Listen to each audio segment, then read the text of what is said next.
नमस्कार, मी अश्विनी पुन्हा एकदा तुमचं एका नवीन रेसिपीमध्ये स्वागत करते. आज की नाही आपण परफेक्ट असं डेअरीसारखं पनीर घरच्या घरी बनवणार आहोत. अगदी सोप्या पद्धतीने. तर व्हिडिओ शेवटपर्यंत नक्की बघा. पनीर बनवण्यासाठी इथं की नाही मी दूध घेतलेलं आहे. तुम्ही गाईचं किंवा म्हशीचं कुठलंही दूध घेऊ शकता. इथं मी पॅकेटचं दूध घेतलेलं आहे. आता दूध आपण गरम करून घेणार आहोत. दूध गरम करताना पातेल्यामध्ये थोडंसं पाणी घालायचं जेणेकरून दूध पातेल्याला चिपकणार नाही. तर इथे बघा मी 1.5 लिटर दूध घेतलेलं आहे. इथं पॅकेटच्या दुधाचा वापर केलेला आहे मी. तुमच्याकडे जर घरचं तुमचं ताजं फ्रेश दूध असेल तर त्याचं पनीर तर आणखी जास्त चांगलं तयार होतं. तर दूध आपल्याला गरम करून घ्यायचं आहे. पनीर बनवण्यासाठी की नाही इथं व्हिनेगरचा वापर करणार आहे मी. आता एका वाटीमध्ये थोडंसं पाणी घेतलेलं आहे. 3 ते 4 चमचे. आता यामध्ये की नाही व्हिनेगर घालणार आहे मी 2 चमचे. व्हिनेगर थोडंफार जास्त झालं तरीही चालेल, काही हरकत नाही. तर 2 चमचे व्हिनेगर घातलेलं आहे थोडंसं पाण्यामध्ये. आता हे छान मिक्स करून घ्यायचं आहे आणि दुधाला पूर्ण उकळी येऊ द्यायची आहे. दुधाला उकळी आल्यानंतर गॅस बंद केलेला आहे मी. आता की नाही गरम दुधामध्ये की नाही हे थोडं थोडं व्हिनेगर घालून की नाही आपल्याला दूध मिक्स करून घ्यायचं आहे. एकदम जास्त व्हिनेगर घालायचं नाही आहे. थोडं थोडं व्हिनेगर घालायचं आहे. इथे बघा थोडं थोडं व्हिनेगर घातल्यामुळे की नाही दूध आपलं छान फाटलं जातं, म्हणजे दूध खराब होतं आहे. तर इथे एकदम जास्त व्हिनेगर घालायचं नाही आहे, थोडं थोडंच घालायचं आहे. जर तुमच्याकडे व्हिनेगर नसेल ना, 2 ते 3 चमचे लिंबाचा रस तुम्ही दुधामध्ये ॲड करू शकता. लिंबाचा रस घातल्यानंतरही दूध छान फाटलं जातं. तर इथे बघा थोडं थोडंसं मी व्हिनेगर घालून घेतलेलं आहे आणि आपल्याला हे दूध छान मिक्स करून घ्यायचं आहे. थोडासा वेळ जातो पण दूध आपलं छान फाटलं जातं. तर थोडं थोडं व्हिनेगर घातलेलं आहे बघा. पनीर म्हटलं तर घरातल्या सगळ्या छोट्यांपासून मोठ्यांना खूप आवडतं. सगळ्यांच्याच घरी आवडतं. आणि पनीर आता आपण बाहेर बघतोच. जर बाहेरून पनीर आणायचं म्हणलं ना, त्यात इतकं भेसळ असतं ना, तर बिलकुल इच्छा होत नाही. मध्ये 1-2 वेळा मी अचानक घरी पाहुणे आले होते. पनीर विकत आणलं होतं. अक्षरशः रबरासारखं ते पनीर लागत होतं. खाल्लंही जात नव्हतं. इतकं खराब ते पनीर होतं. तर इथे बघू शकता तुम्ही आपलं हे दूध छान फाटलेलं आहे.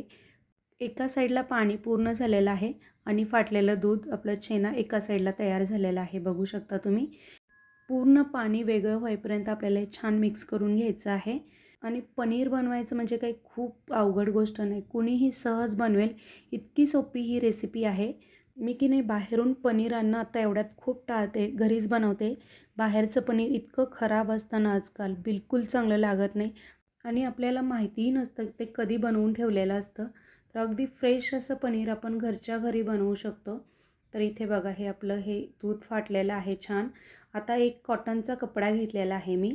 खाली एक छोटीशी पाटी घेतलेली आहे. वरती की नाही पुरणाची चाळण ठेवलेली आहे आणि त्याच्यावरती स्वच्छ कॉटनचा कपडा आपल्याला अंथरून घ्यायचा आहे.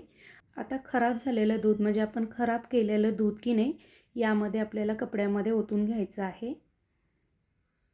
आणि खाली पाटी ठेवलेली आहे जेणेकरून यातलं पूर्ण जे आंबट पाणी असतं ना ते निथळलं जाईल. तर इथे बघा आता हे जे आपला छेना तयार झालेला आहे ना, तो आपल्याला स्वच्छ 2 ते 3 पाण्याने धुवून घ्यायचा आहे. यातला थोडाफार आंबटपणा निघून जातो आणि जो व्हिनेगरचा वास आहे की नाही फ्लेवर, तोही निघून जातो. त्यामुळे 1-2 पाण्याने की नाही मी स्वच्छ धुवून घेणार आहे.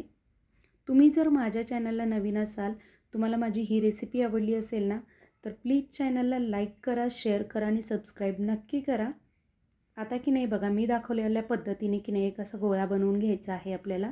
आणि जितकं होईल ना तितकं आपल्याला यातलं जे पाणी आहे ना निथळून काढायचं आहे. खूप जास्तही पाणी निथळायचं नाही आहे, अलगद असं निथळून काढायचं आहे.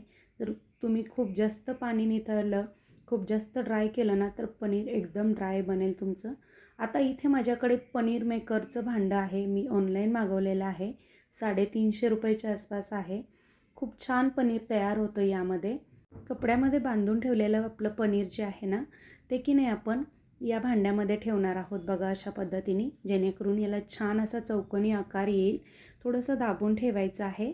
वरून की नाही याचं झाकण लावणार आहे आणि वरून जाड एखादं वस्तू ठेवायची आहे. जर तुमच्याकडे हे पनीर बनवायचं भांडं नसेल ना, तुम्ही फक्त पुरणाच्या चाळणीवरती की नाही असं हा कपडा बांधलेला पनीर ठेवून द्या आणि वरून काहीतरी एखादी प्लेट आणि वरून जाड वस्तू ठेवा, जेणेकरून त्यातलं एक्स्ट्राचं पाणी निथळेल आणि आपलं छान पनीर तयार होईल. तर इथे 2 ते 3 तासासाठी मी की नाही हे असंच ठेवलेलं आहे. 2 ते 3 तास झालेले आहेत. आता मी तुम्हाला दाखवते आपलं पनीर तयार झालेलं आहे की नाही ते. थोडंफार एक्स्ट्राचं पाणी बघा या डिशमध्ये कसं बाहेर आलेलं आहे. आपलं पनीरही खूप छान तयार झालेलं आहे. मी तुम्हाला दाखवते. जर हे भांडं नसेल ना, तर तुम्ही डायरेक्ट पुरणाच्या चाळणीवरती आहे असा कपडा थोडासा दाबून ठेवला ना, तरीही चालेल. खूप छान पनीर तयार होतं.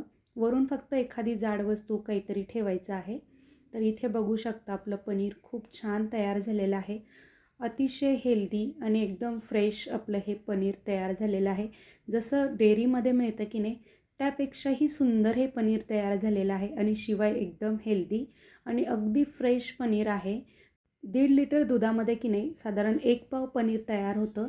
तुम्हाला कट करूनही दाखवते बघा किती छान हे पनीर आपलं कट होतं आहे आणि खूप छान पनीर तयार होतं. एकदा तुम्ही अशा पद्धतीने हे घरच्या घरी पनीर बनवून बघा. खूप छान तयार होतं आणि याला काही खूप जास्त साहित्यही लागत नाही. अगदी कमीत कमी साहित्यांमध्ये मस्त असं आपलं हे होममेड फ्रेश पनीर तयार झालेलं आहे. परफेक्ट डेअरीसारखं जसं आपण बाहेरून पनीर आणतो ना, तसंच सेम आपलं हे घरच्या घरी पनीर तयार झालेलं आहे. आता तुम्हीसुद्धा बाहेरचं भेसळयुक्त पनीर न आणता घरच्या घरी फ्रेश एकदम ताजं डेअरीसारखं पनीर नक्की बनवून बघा. आपलं हे होममेड फ्रेश पनीर तयार झालेलं आहे. पूर्ण व्हिडिओ पाहिल्याबद्दल धन्यवाद.